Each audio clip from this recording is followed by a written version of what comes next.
Ladies and gentlemen, friends, neighbors, folks watching from your living room couch or the driver's seat before you walk into work, lean in just a little.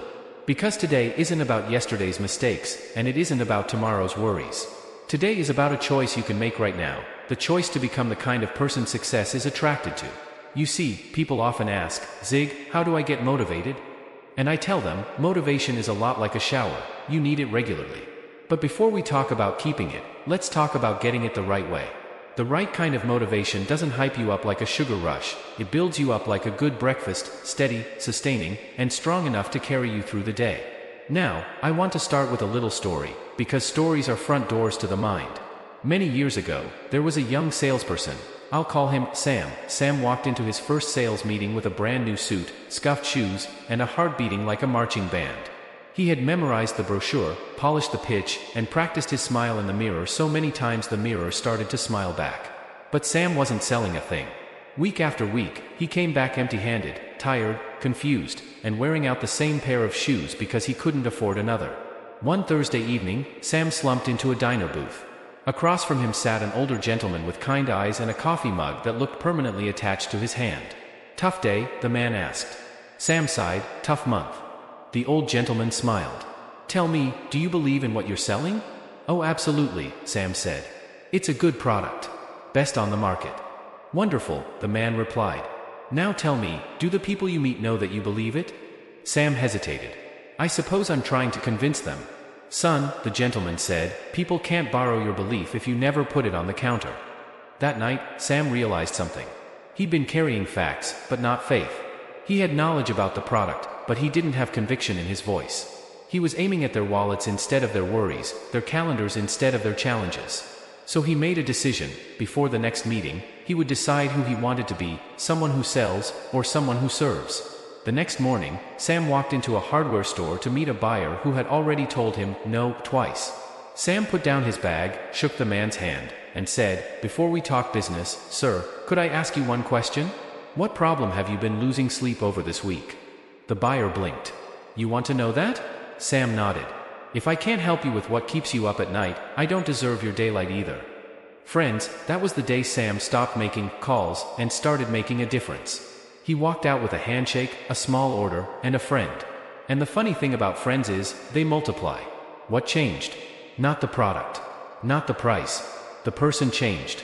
He chose service over script, value over volume, and purpose over pressure. And when the person changed, the performance followed. Here's the big idea for today. You don't need a new calendar to have a new beginning. You need a new decision. A decision to become the kind of man or woman who lifts others, listens deeply, and lives by principles that don't go on sale when times get hard. Let's lay a foundation for the whole talk with 3 truths. Truth number 1, you are more capable than your current results suggest. Your results are a photograph. Your potential is a movie. Don't confuse the snapshot with the story. Truth number 2, you can't consistently perform in a manner that's inconsistent with the way you see yourself. If you see yourself as average, you will negotiate against your own excellence.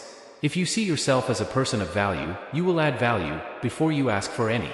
Truth number 3, the market pays extra for problem solvers. Titles may open a door, solutions keep you in the room. Become a solution finder, and you'll never be far from opportunity. Now, let's talk about something we all understand, mornings.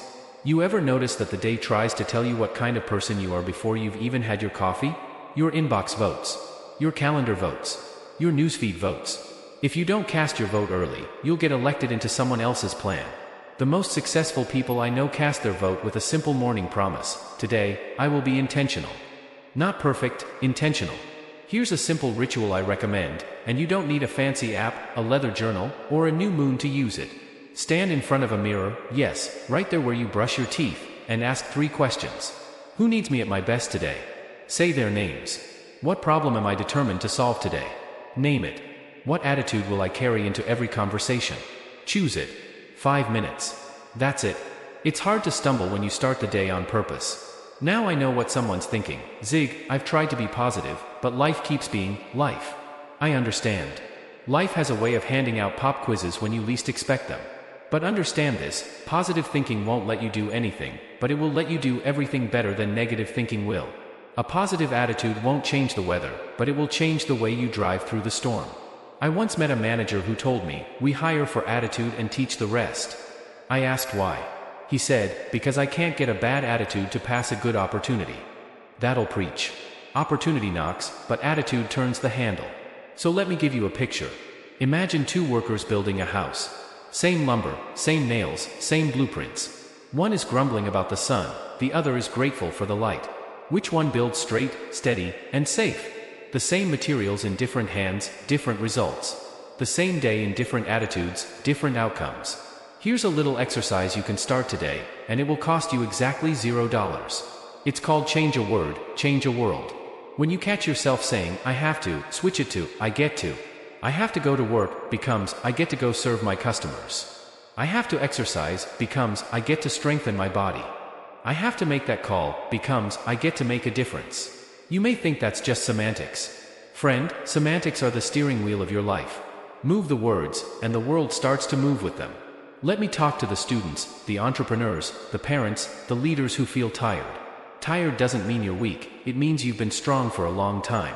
But strength without strategy becomes frustration. That's why this session isn't just going to cheer you on, it's going to tool you up. Because motivation without method is a balloon without a string. Looks great, goes nowhere. We're going to tie a string on this thing and fly it in a direction that matters. So here's the roadmap for our time together. First, we'll reset the mindset, because you can't fix the fruit without checking the root. Second, we'll build habits, tiny hinges that swing big doors. Third, we'll sharpen communication, because your future is hiding in conversations you're afraid to have. Fourth, we'll tackle fear and failure, not as enemies to avoid, but as teachers to consult. And finally, we'll finish with action and consistency, the two hands that build every dream you've ever admired. Before we leave this introduction, I want you to grab a sentence you can carry into the rest of your day. Here it is: I am responsible for the energy I bring into this moment. Not your boss. Not the economy. Not the weather. You. Responsibility isn't a burden, it's a bridge. It connects where you are to where you want to be. Back to Sam, the young salesperson. Months later, he ran into that same gentleman at the diner. "How's business?" the man asked. Sam smiled. "I'm helping more people. The orders are bigger. But the best part? I'm sleeping better." The gentleman raised an eyebrow. "Because you're making more money?" Sam shook his head. "Because I'm making more meaning." Friends, that's the secret most people miss. When you aim your life at meaning, money becomes a byproduct. When you aim only at money, meaning becomes a casualty. I want you to succeed, and I mean succeed in the big way: strong relationships, clear conscience, healthy body, growing spirit, and yes, profitable work. That's not a fantasy, that's what happens when your values show up in your calendar. So as we cross from the introduction into our first big section on mindset, take a breath. Square your shoulders. Picture a door in front of you. On the other side of that door is a version of you who handles pressure with poise, setbacks with maturity, and opportunities with courage. The doorknob is your decision. You don't have to wait on anyone to turn it. You can turn it, now. Friends, let me say something as clearly as I know how. Your mindset is the thermostat of your life. It doesn't matter what the weather is outside. If you set the thermostat in your home, it changes the inside climate. In the same way, your attitude determines your atmosphere. Now, some people walk into a room and the temperature drops 10 degrees. You know the type, always complaining, always finding the cloud instead of the silver lining. But others walk into the same room and suddenly, the place feels brighter, lighter, warmer. Same room, different person. Why? Because of mindset? Story: the two travelers. Let me illustrate this with a simple story. Two travelers arrived in a small town on the same day. The first asked a local farmer, "Sir, what kind of people live here?" The farmer asked back, "What kind of people lived where you came from?" The traveler said, "Oh, they were unfriendly, dishonest, always trying to take advantage of you." The farmer nodded. "You'll find the same kind of people here." A little later, the second traveler came by and asked the same question. "What kind of people live in this town?" Again, the farmer asked, "What kind of people lived where you came from?" The traveler smiled. "They were kind, generous, and hardworking. I made many friends there." The farmer said, "You'll find the same kind of people here." Friends, the town didn't change. The people didn't change. What changed? The lens through which the travelers looked. You don't see the world as it is, you see the world as you are. Principle: you are the picture frame. Imagine holding a picture frame. The picture inside doesn't change. But the frame around it changes how you feel about the picture. That's exactly what mindset does. If your frame is fear, you'll see threats everywhere. If your frame is gratitude, you'll see blessings even in small things. If your frame is service, you'll see opportunities to make a difference. The world is the same picture, your mindset is the frame. Practical exercise, positive reframing. Here's a little exercise you can start today. When something inconvenient happens, ask yourself one question. Backhand index pointing right, what's good about this I haven't noticed yet? Flight delayed? Maybe it's time to read that book you've been carrying around. Client cancels? Maybe it opens up time for you to call your family. Project rejected? Maybe it frees you to pursue the one you truly believe in. This isn't about pretending bad things are good. It's about training your mind to find possibilities inside problems. Zig's classic quote. Let me remind you of something I've said for years. Backhand index pointing right, positive thinking won't let you do anything, but it will let you do everything better than negative thinking will. I want you to hold on to that. Because your mindset won't automatically make you a millionaire or an overnight success, but it will improve your performance, your relationships, and your resilience. Story, the orange. I like to ask audiences a simple question. If you squeeze an orange, what comes out? Orange juice, everyone says. Why? Because that's what's inside. Now, if you get squeezed, by pressure, by deadlines, by disappointments, what comes out of you? Is it anger? Bitterness? Complaints? Or is it patience, hope, encouragement? What comes out is what you've been putting in. If you've been putting in positive thoughts, faith, gratitude, encouragement, then when life squeezes you, that's what will flow out. That's why mindset is not just a trick for motivation, it's a reservoir for resilience. The law of the harvest. The mind works like soil. Whatever you plant, it grows. If you plant weeds, you'll get weeds. If you plant corn, you'll get corn. No farmer in America has ever planted onions and expected strawberries. Yet, every day, people plant thoughts of failure, jealousy, and fear, and then wonder why they don't harvest confidence, peace, and success. The soil doesn't discriminate. It gives you back what you put in. So what seeds are you planting in your mind? Practical habit, the gratitude list. Here's one of the simplest but most powerful habits you can start tonight. Write down 3 things you're grateful for every day. Not just family, friends, job. Be specific. I'm grateful my daughter called me today. I'm grateful for the client who said no, it taught me persistence. I'm grateful for the cashier who smiled when I was tired. Specific gratitude rewires your brain to notice more good things. And what you notice more of, you attract more of. Shifting from scarcity to abundance. You see, a negative mindset is rooted in scarcity. It whispers, there's not enough money, not enough time, not enough opportunity. But an abundant mindset says, there's more where that came from. More ideas, more chances, more people to help, more ways to grow. The difference between scarcity and abundance isn't the economy, it's your eyes. Wrap up thought for this section. So, let me leave you with this. You don't get what you want in life, you get what you expect. If you expect to fail, you'll unconsciously prepare for failure. If you expect to grow, you'll prepare for growth. Friends, let's talk about something that separates those who dream from those who achieve. It's not luck. It's not talent. It's habits and discipline. You see, anyone can have a great idea, but ideas without action are like seeds thrown on a concrete sidewalk. No roots, no growth. Habits are the soil. Discipline is the sun and water. Together, they grow success. Story, the 2 neighbors. I want you to imagine 2 neighbors, let's call them Joe and Frank. Both have a goal, run a 5K in 3 months. Both talk about it constantly. I'm going to do it. I'll start tomorrow. Joe shows up every morning at 6 a.m. Rain or shine, he laces up and runs 2 miles. By the end of the week, he's improving. Frank, on the other hand, waits for motivation to strike. Some mornings he feels lazy, others, he's too tired.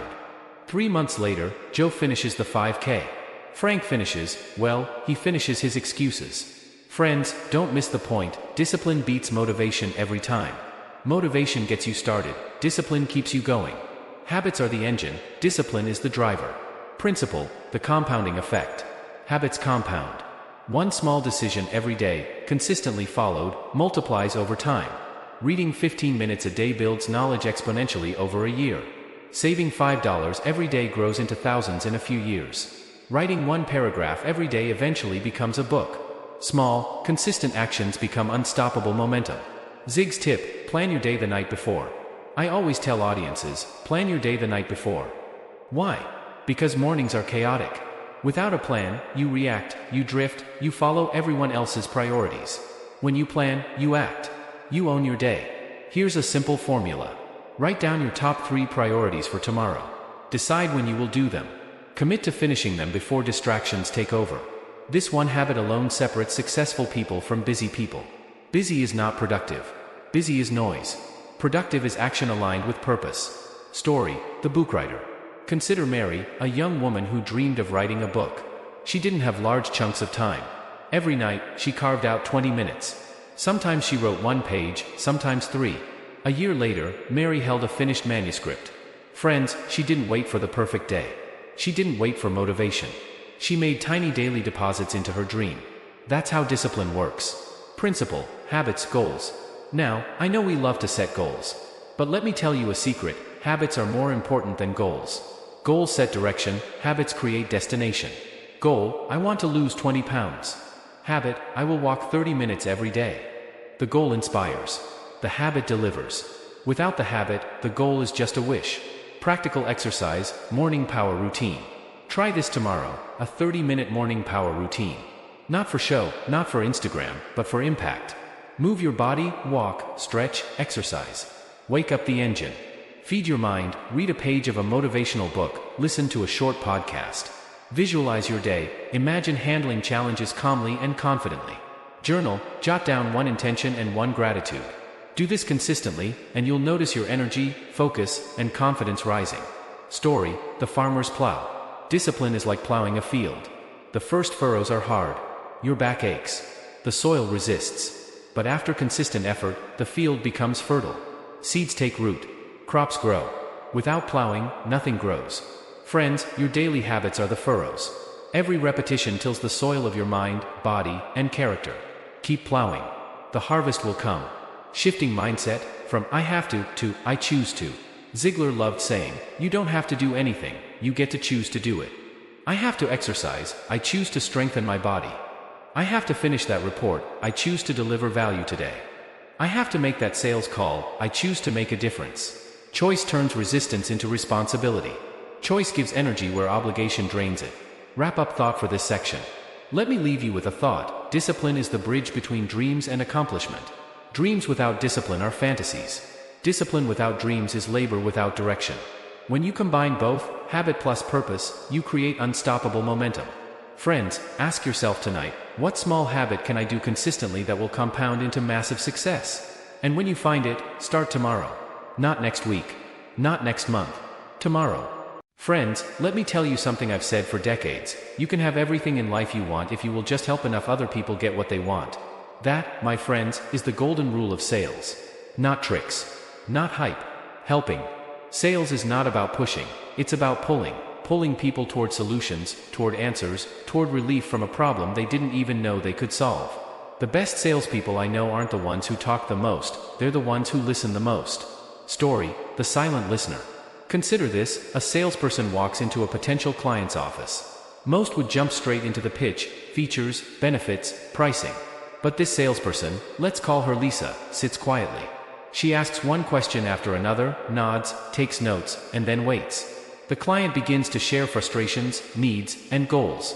Lisa doesn't interrupt. She doesn't push. After 20 minutes, the client leans back and says, "Wow, no one's ever asked me what I really need before." Lisa smiles and says, "Well, let's see how we can solve it together." By the end of the meeting, Lisa doesn't just close a deal, she builds trust, respect, and a future relationship. Friends, that's the essence of communication mastery. You don't have to be slick, you have to be sincere. Principle: listen first, speak second. The world has too many talkers and too few listeners. Every time you practice listening before speaking, you understand the real problem. You show respect and empathy. You position yourself as a solution, not a salesman. A client or customer can sense authenticity instantly. Your words alone are cheap. Your intent communicates everything. Zig Sales Formula. I have a simple formula I've taught thousands of people over the years. Greet warmly, make the person feel valued immediately. Ask meaningful questions, understand needs, fears, and desires. Listen actively, paraphrase, nod, acknowledge. Present a solution only after understanding the problem.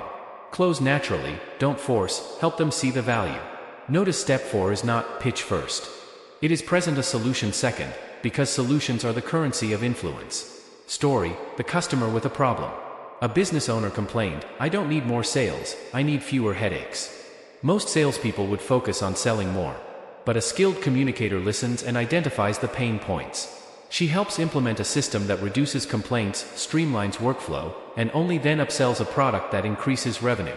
Guess what? The client became a loyal customer for years, recommending her services to everyone. Helping solves problems, helping builds trust, trust creates sales. Principle: words matter, but tone matters more. You can have the right words but deliver them poorly, and you'll fail. You can have a mediocre script but deliver it with warmth, confidence, and clarity, and you'll win. Tone, body language, even in faceless video, gestures, posture, and pace, communicate far more than words. Practical tip: the 3-minute rule. Spend your first 3 minutes in any conversation focused on the other person.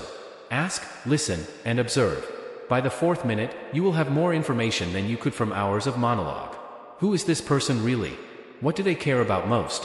What problems keep them awake at night? Your answers shape your approach. And your approach determines results. Story: the email strategy. Even in written communication, this principle applies. I once trained a salesperson to write emails as if speaking directly to one person, using empathy and clarity.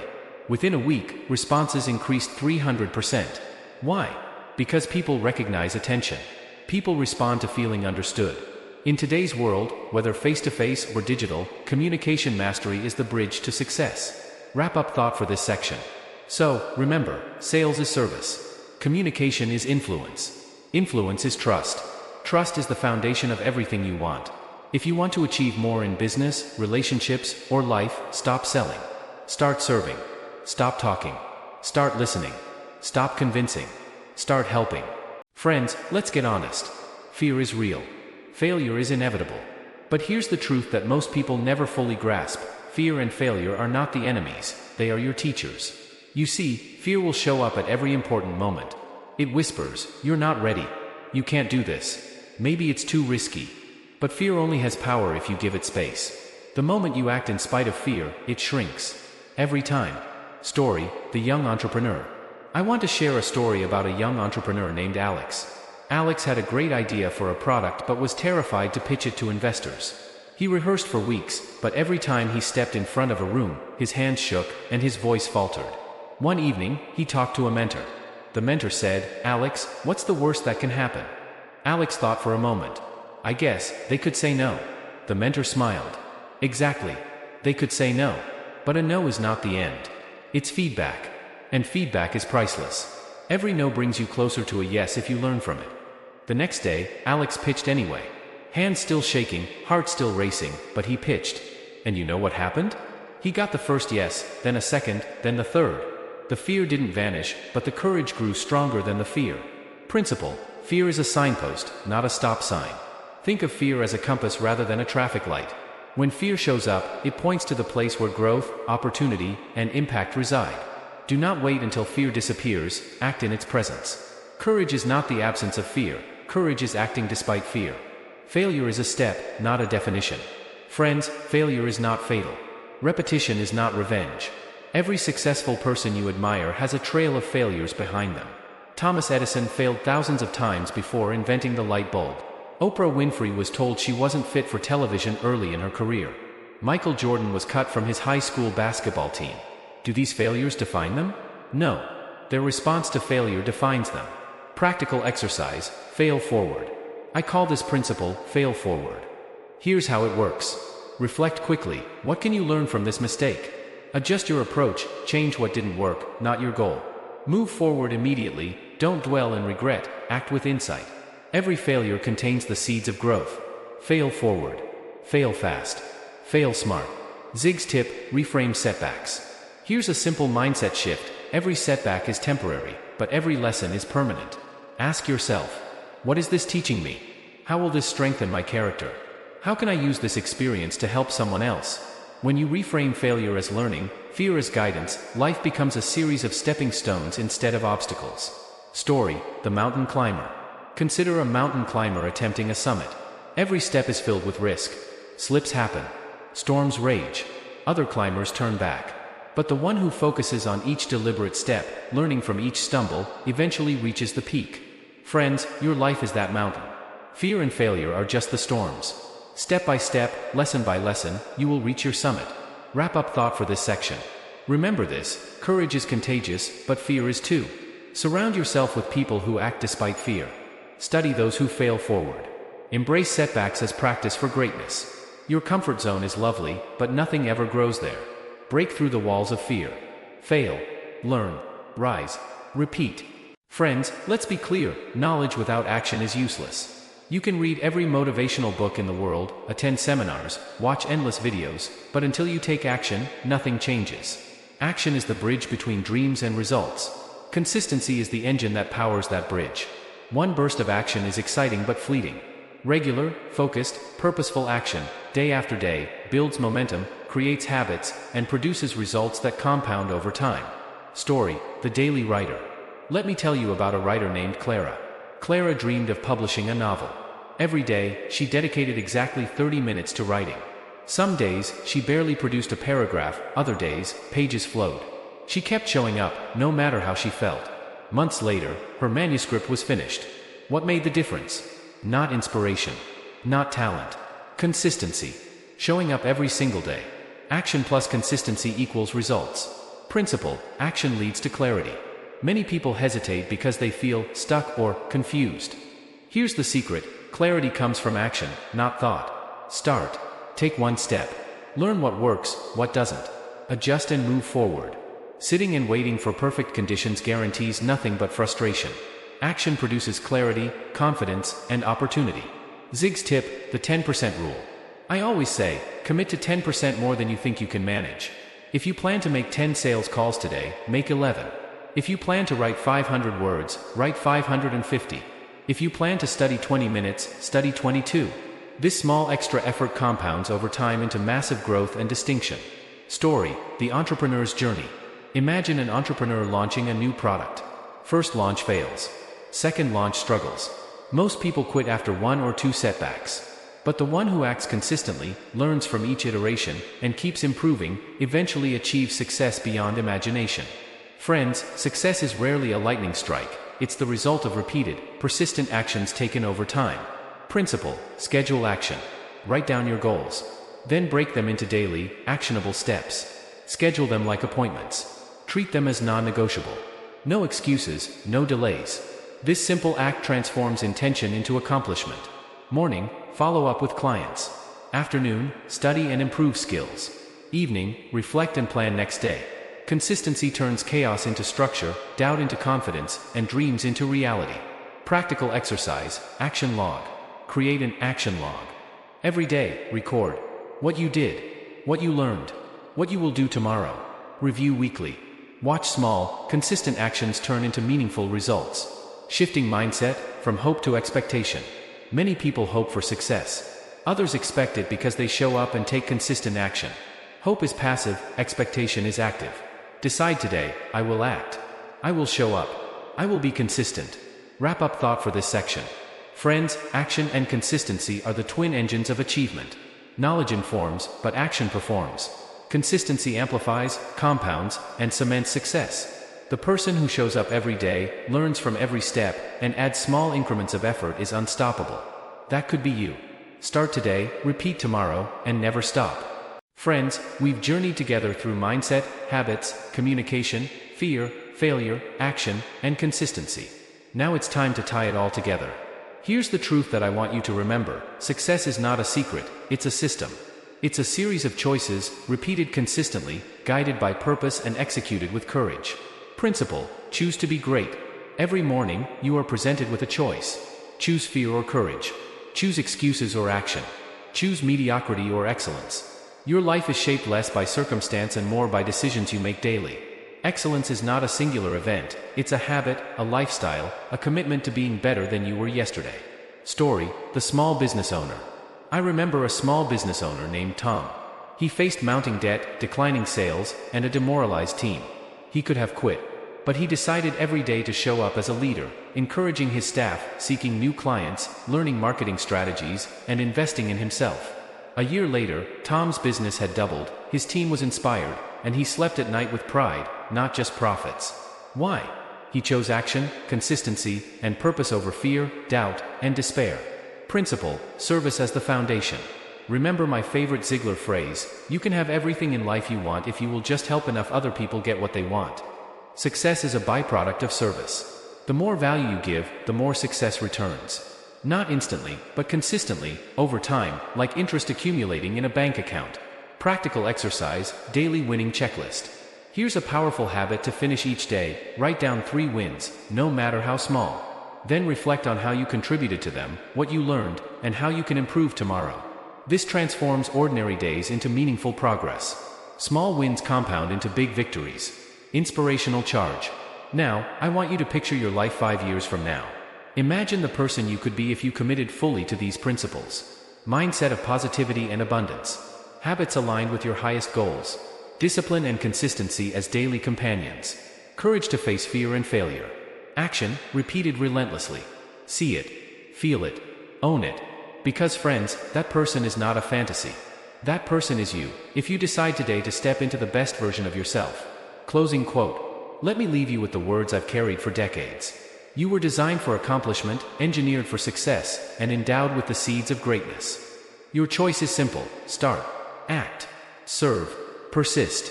Every day. Every decision. Every interaction. That's how ordinary people create extraordinary lives.